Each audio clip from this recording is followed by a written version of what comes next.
आप सभी को सुप्रभात। मैं खासकर आज उन बच्चों के लिए आया हूं जो वर्ष 2024 में यानी 15 तारीख में बिहार बोर्ड एग्ज़ाम में बैठेंगे। तो मैं उन बच्चों से कहना चाहता हूं कि कौन कहता है कि आसमान में सुराग नहीं होता है, एक पत्थर तो तबीयत से उछालो यारो। आपको अपना हौसला नहीं खोना है, आपको हौसला को बरकरार रखना है, क्योंकि आप की जो मेहनत है वही मेहनत अब आपका रंग लेकर के आएगा। आप जैसा मेहनत किए हैं आपको वैसा ही क्या मिलेगा, फल मिलेगा। मेहनत का फल मीठा होता है। तो बच्चों, आप इस बात को अच्छा तरीका से जान जाइए कि आपने जो ये 12 माह जो पढ़ा और 15 तारीख से जो आप जो एग्जाम में बैठेंगे, तो आप जो एग्जाम में बैठने के बाद आपको डरने की जरूरत नहीं है।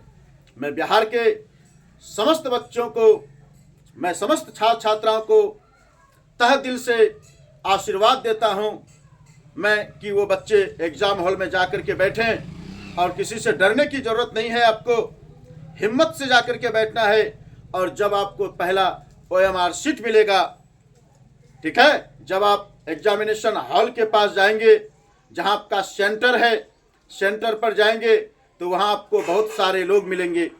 आपको सबसे पहला गेट पर जो है कि गार्ड मिलेंगे।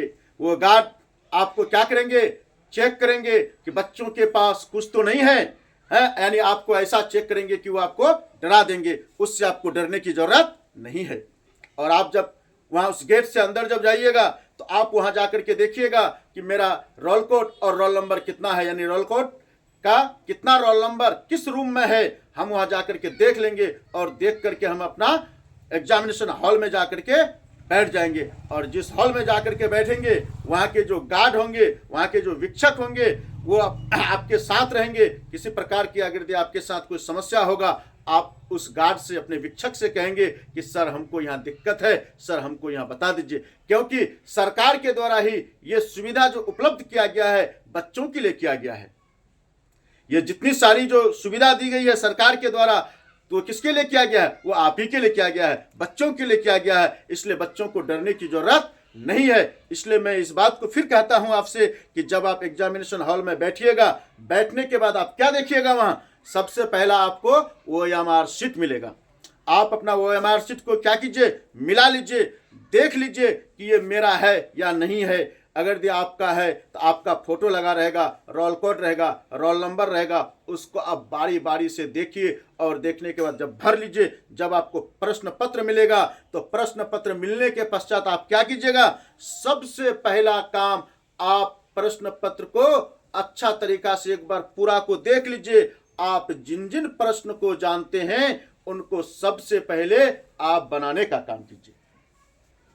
जैसे मान लेते हैं कि मेरे पास यहाँ पर एक प्रश्न है, ये प्रश्न साइंस से है।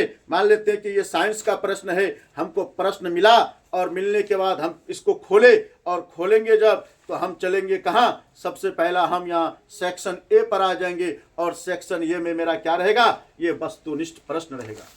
क्या रहेगा, ये सेक्शन ए में वस्तुनिष्ठ प्रश्न रहेगा। और ये वस्तुनिष्ठ प्रश्न को हम क्या कहता है कि प्रश्न संख्या 1 से 80 तक वस्तुनिष्ठ प्रश्न है। इनमें से किन्हीं 40 प्रश्नों का उत्तर देना है। कहता है कि कुल कितने प्रश्न रहेंगे, 80 प्रश्न रहेंगे और आपको कितने का जवाब देना है, 40 का जवाब देना है। 40 प्रश्नों का उत्तर देना है।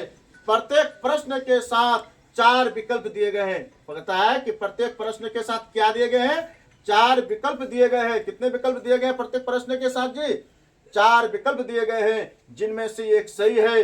अपने द्वारा चुने गए सही विकल्प को OMR शीट पर चिन्हित करें। यानी जो प्रश्न सही है उसको आपको OMR शीट पर क्या करना है, चिन्हित करना है। सबसे पहला प्रश्न है कि प्रकाश के परावर्तन के नियमों की संख्या है। प्रकाश के परावर्तन के नियमों की संख्या है।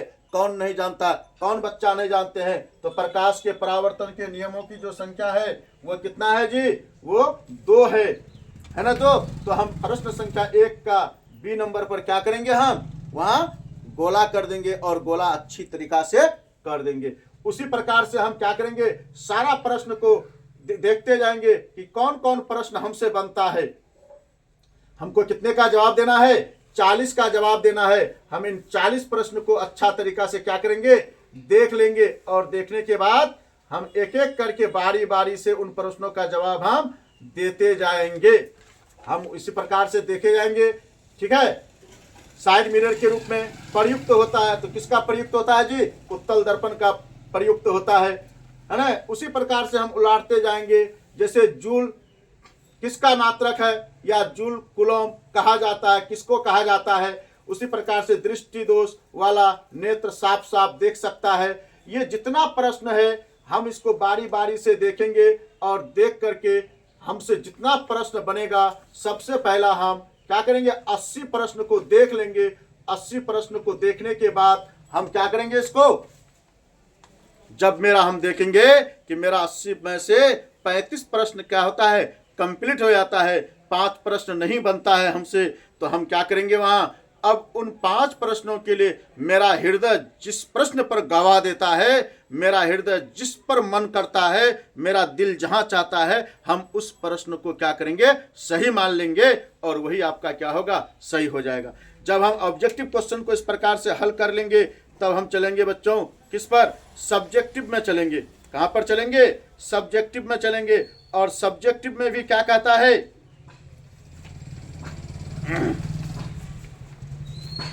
सब्जेक्टिव प्रश्न पर चलेंगे, और सब्जेक्टिव प्रश्न को हम देखेंगे कि सब्जेक्टिव प्रश्न में भी आपके क्या रहेंगे, 3 सेक्शन रहेंगे। कौन कौन से, एक भौतिक रहेगा, जैसे भौतिक शास्त्र, उसके बाद रसायन शास्त्र और जीव विज्ञान शास्त्र। हम इन 80 ऑब्जेक्टिव को अच्छा तरीका से देख करके उनमें से हम 40 ऑब्जेक्टिव को बना लेंगे। अगर यदि हम उनमें से 35 को पाते हैं, 5 ऑब्जेक्टिव हम नहीं बना पाते हैं, तो जिस नंबर का ऑब्जेक्टिव मेरा दिल गवा देगा मैं उसको बना लूंगा, ठीक। उनके बाद फिर हम चलेंगे कहां, हम चलेंगे यहाँ फिजिक्स पर। यहाँ कहता लघु उत्तरीय प्रश्न, यानी 2 नंबर का प्रश्न। प्रश्न संख्या 1 से 8 तक लघु उत्तरीय प्रश्न है, इनमें से किन्हीं 4 प्रश्नों का उत्तर दें। यानी यहाँ कह रहा है आपको कितने प्रश्न दिए गए हैं, 8 प्रश्न दिए गए हैं, उनमें से आपको 4 का ही जवाब देना है। तो इसमें हम आपको कहेंगे कि हम जिन प्रश्न को जानते हैं, हम जिन प्रश्न को जानते हैं उस प्रश्न को हम सबसे पहले लिखेंगे। क्या करेंगे, हम उसको सबसे पहले लिखेंगे, चाहे वो फिजिक्स का हो, चाहे वो केमिस्ट्री का हो, चाहे वो बायोलॉजी का हो, ठीक है, या किसी भी सब्जेक्ट का हो। हम जिस मैथ को जानते हैं उसको सबसे पहले बनाएंगे। सोशल में हम जिस प्रश्न को जानते हैं उसको सबसे पहले बनाएंगे।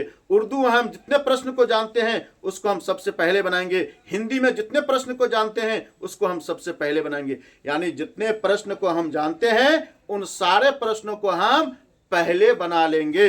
अब हम जब बैठते हैं, हम जब यहाँ पर बैठते हैं तो क्या करेंगे, एग्जामिनेशन हॉल में जब हम यहाँ बैठते हैं एग्जामिनेशन हॉल में, मान लेते हैं कि हम यहाँ प्रश्न संख्या 15 बना रहे हैं, क्वेश्चन नंबर 15 बना रहे हैं। क्वेश्चन नंबर 15 का हम आंसर लिख रहे हैं। हमने यहाँ आंसर लिख दिया और क्वेश्चन नंबर 15 मेरा बन गया। लेकिन आप क्वेश्चन नंबर देना नहीं छोड़ेंगे। अगर यदि आप क्वेश्चन नंबर नहीं डालेंगे तो आपका जो कॉपी चेक करेगा, तो कॉपी जो चेक करने वाला जो होगा तो वह किस प्रश्न का कॉपी चेक करेगा। इसलिए आप एग्जामिनेशन हॉल में ये चीज लिखना नहीं छोड़ेंगे, प्रश्न संख्या डालना नहीं छोड़ेंगे। और जब आप प्रश्न संख्या डाल लिए, इस प्रश्न को बना लिए, जो प्रश्न आपसे पहला बनता है आप उसी को बनाने का काम पहले कीजिएगा। उसके बाद हम प्रश्न संख्या 16 बनाएंगे। तो प्रश्न संख्या 16 भी हम क्या करेंगे, यहाँ पर लिखना स्टार्ट करेंगे। और जब प्रश्न संख्या 15 बन जाएगा तो बीच में हम 1-2 लाइन छोड़ देंगे। उसके बाद फिर हम लिखना स्टार्ट करेंगे। उसी प्रकार से जितना प्रश्न को हम जानते हैं वो सबसे पहले बनाएंगे।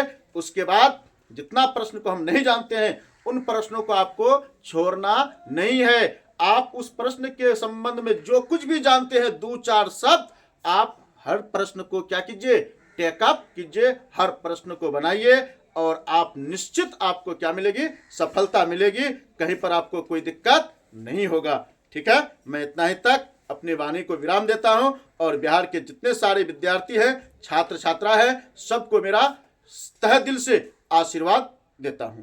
Thank you.